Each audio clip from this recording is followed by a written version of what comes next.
हाँ दोस्तों, मेरे यहाँ पर एक एक्सीडेंट हुआ है। ऊपर से बंदर गिरा है आके, इसके करंट लगा है।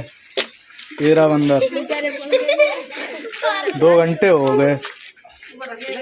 वन विभाग वाले दो बंदे आए हैं, फिर अभी कोई इसके लिए उपचार की व्यवस्था नहीं है। 2 घंटा हो गए। इसके करंट लगा है बहुत तगड़ा। बेचारा आँख भी मूंद रहा है।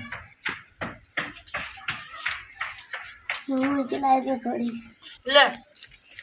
अब ये पता नहीं जिंदा रह पाएगा कि नहीं रह पाएगा। यहाँ पर तीर पास में कोई हॉस्पिटल भी नहीं है, जो जानवरों का हॉस्पिटल हो वहाँ पर ले जाया जाए। 2 बंदे आए हुए हैं, वो भी एक टिर्री से ले जाएंगे इसे। देखो कितना टाइम लगे, तब तक ये पता नहीं बचेगा कि नहीं बचेगा। देख लो।